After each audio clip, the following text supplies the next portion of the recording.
In this clip, I'm going to show you what's involved to install a ceiling fan.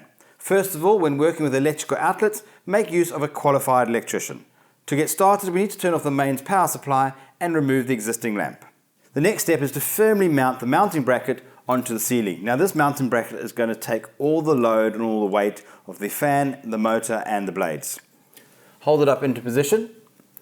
Slide the cables through the center hole. If you can't use the existing holes in the light, you are going to have to mark up some new positions. When selecting your final position, it's important that the holes will go through into a solid, firm surface. If you've got a wooden ceiling, make sure it's going into the beam or the joists. With the bracket firmly mounted to the ceiling, it's now time to connect the 3 wires to the fan. We've got a live, a neutral and an earth. Take the fan motor and make use of the hanger hook. That's going to take the weight and the loading of the fan to keep both hands free whilst you connect the wires. Once your electrics are connected, it's now time to take the weight off the hanger and mount that canopy or that shroud directly to the mounting bracket. Once you have got your fan in position, make sure that the slot in the nylon ball is aligned with the guide pin. With that securely in position, it's now time to attach our fan blades. Be sure to adjust your direction setting to suit winter or summer.